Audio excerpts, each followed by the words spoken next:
Good morning student. आज हम इस लेक्चर में आपको law of equipartition of energy के बारे में बताएंगे। इस टॉपिक पर डिस्कस करेंगे। ऊर्जा का समविभाजन। मोटे तौर पर इसको समझ लीजिए, ऊर्जा का समान भागों में विभाजित होना। जो भी एनर्जी है उसका समान भागों में विभाजित होना, समान भागों में डिस्ट्रीब्यूट होना।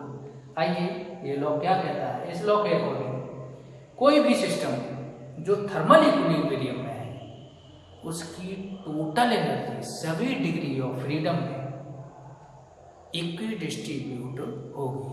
प्रत्येक डिग्री ऑफ फ्रीडम को half kT amount of energy मिलेगी। यानी जो एनर्जी का जो अमाउंट होगा, जो डिस्ट्रीब्यूट होगा, वो कितना है, हाफ kT। यानी इतनी एनर्जी प्रत्येक डिग्री ऑफ फ्रीडम को मिलेगी। क्लियर? एक बार फिर समझ लीजिए, कोई भी सिस्टम है उसकी जो टोटल एनर्जी होगी वो सभी डिग्री ऑफ फ्रीडम में बराबर बराबर विभाजित होगी। सभी डिग्री ऑफ फ्रीडम को बराबर एनर्जी मिलेगी और उसका अमाउंट होगा, अमाउंट ऑफ एनर्जी वो होगा हाफ kT। अब ये बात आती है कि ये हाफ kT ये कहाँ से आया, इसके लिए हम यहाँ प्रूव करेंगे। उससे पहले हम आपको बता दें कि ये जो लॉ है ये रूम टेम्परेचर और इससे ऊपर के टेम्परेचर के लिए ही ट्रू है, उससे नीचे के लिए नहीं। क्यों? क्योंकि रूम टेम्परेचर से नीचे गैसें लिक्विफाइड होने लगती हैं, द्रवित होने लगती हैं। तो आइए इसको प्रूव करते हैं। Half kT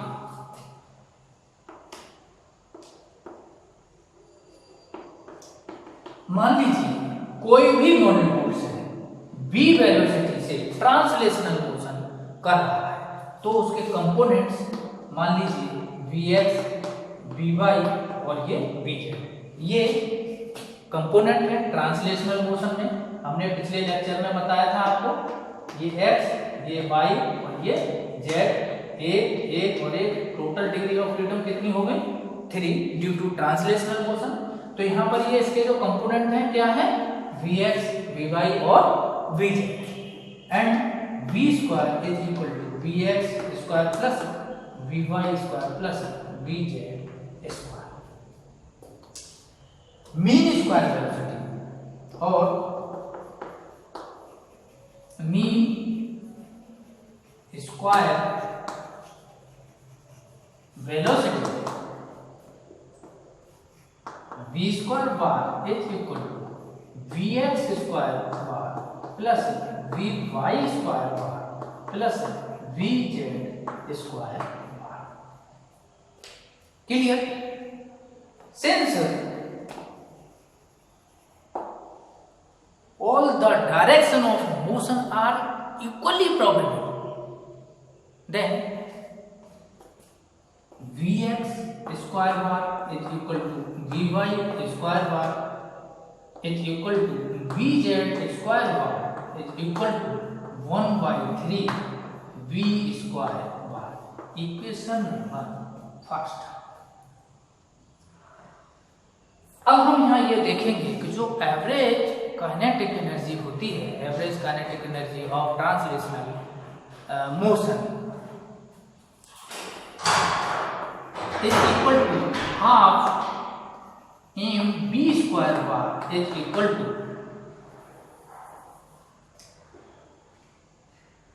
3/2। इतनी होती है average kinetic energy of translational motion is equal to half mv square bar is equal to 3/2 kT। Again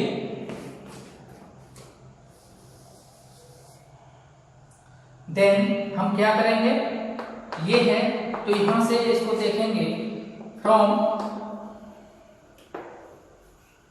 equation first,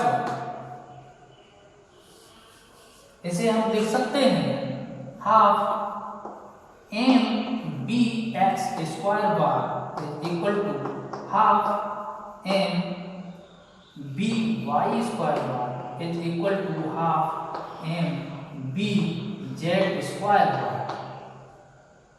is equal to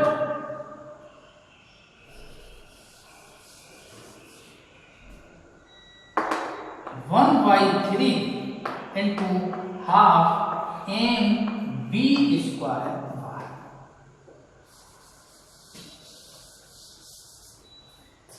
clear. अब हम यहां पर ये देखेंगे कि ये जो चीज है एवरेज काइनेटिक एनर्जी, इसकी वैल्यू यहां पर कितनी है 3/2 kT। तो यहां से मिटा देंगे, इसकी वैल्यू रखेंगे is equal to 1/3 into 3/2 kT is equal to 1/2 kT। ये है equipartition, law of equipartition of energy. जो अमाउंट ऑफ एनर्जी है, जो इस लॉ के अकॉर्डिंग जो हमने बताया था कि half kT amount of energy प्रत्येक डिग्री ऑफ फ्रीडम को मिलती है, तो वो है इस तरह से ये प्रूफ होकर के आता है। जो अमाउंट ऑफ एनर्जी मिलेगी प्रत्येक डिग्री ऑफ फ्रीडम को, वो कितनी मिलेगी हाफ kT। आइए अब इसके बाद हम चलते हैं, गैस मोनो एटॉमिक भी हो सकती है, गैस डाई एटॉमिक भी हो सकती है, गैस पॉली एटॉमिक भी हो सकती है। सभी की डिग्री ऑफ फ्रीडम अलग अलग है। तो चलिए देखते हैं। सबसे पहले हम लेते हैं mono atomic gas.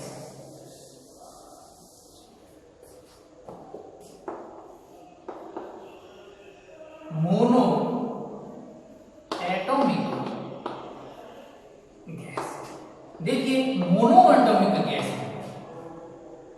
Only translational motion होती है। जो डिग्री ऑफ फ्रीडम होती है उसकी degree of freedom is equal to 3 due to translational motion.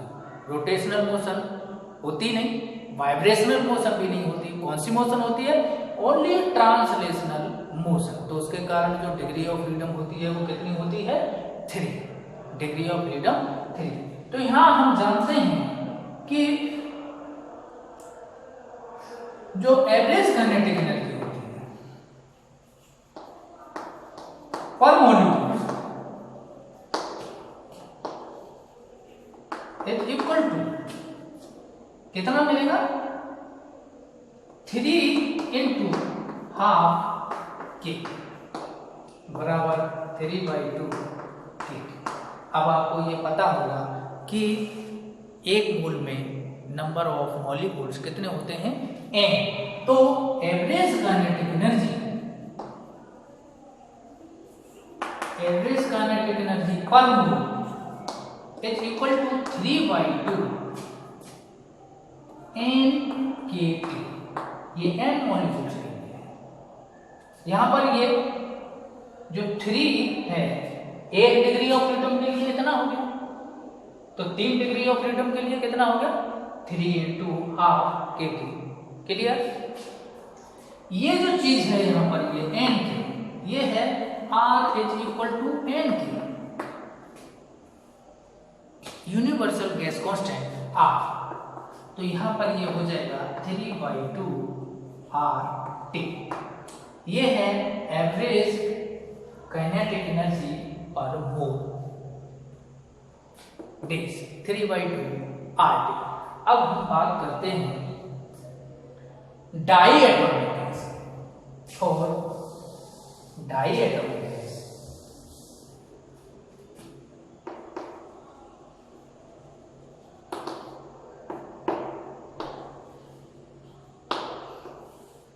देखिए डाई एटॉमिक गैस में ट्रांसलेशनल और रोटेशनल दोनों ही होती है, लेकिन वाइब्रेशनल नहीं होती। तो इसलिए कौन कौन सी मोशन होती हैं? ट्रांसलेशनल और प्लस रोटेशनल।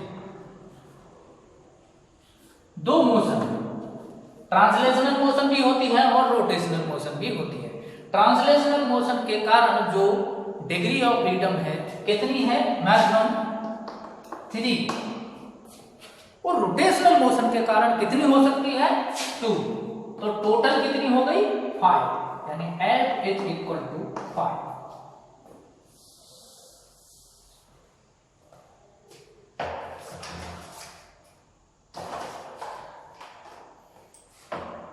तो टोटल जो डिग्री ऑफ फ्रीडम हो गई वो हो गई आपकी 5। अब यहाँ ये देखेंगे average kinetic energy, average kinetic energy, average kinetic energy per molecule is equal to degree of freedom कितना है 5 इंटू प्रत्येक को कितनी मिलती है पर degree of freedom half kT, तो कितना हो जाएगा 5 इंटू हाफ kT, तो ये हो गया 5/2 kT। अब यहाँ फिर वही बात, एक मोल में कितने मॉलिक्यूल्स होते हैं n मॉलिक्यूल्स, तो एवरेज काइनेटिक एनर्जी या फिर हम ये लिखते हैं फॉर 1 मोल, एक मोल में जो एवरेज काइनेटिक एनर्जी होगी वो कितनी होगी, ऐसे भी लिख सकते हैं। तो average kinetic energy per mole is equal to 5/2 n kT। यहाँ पर ये जो चीज है ये हम पहले ही बता चुके हैं मोनो एटॉमिक गैस में कि ये है ideal gas constant, universal gas constant R, तो यहाँ पर ये हो जाएगा 5/2 RT। Clear, average kinetic energy per मोल। अब यहाँ हम बात करते हैं तीसरा, और तीसरा है पॉली एटॉमिक गैस। चलिए तीसरा देखते हैं, poly atomic gas.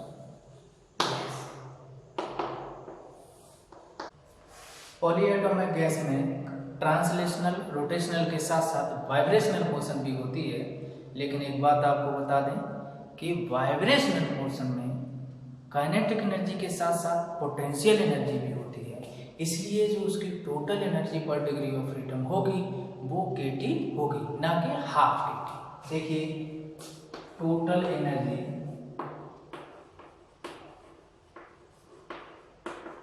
Kinetic energy plus potential is equal to half kT plus half kT is equal to kT।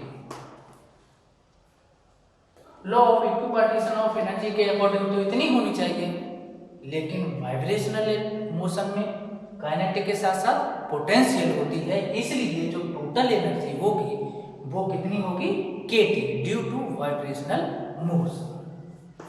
अब देखिए चूंकि इसमें तीनों ही मोशन होती हैं, इसलिए डिग्री ऑफ फ्रीडम होगी ट्रांसलेशनल के कारण 3, रोटेशनल के कारण 2 और वाइब्रेशन के कारण 1, तो टोटल डिग्री ऑफ फ्रीडम कितनी होगी 6।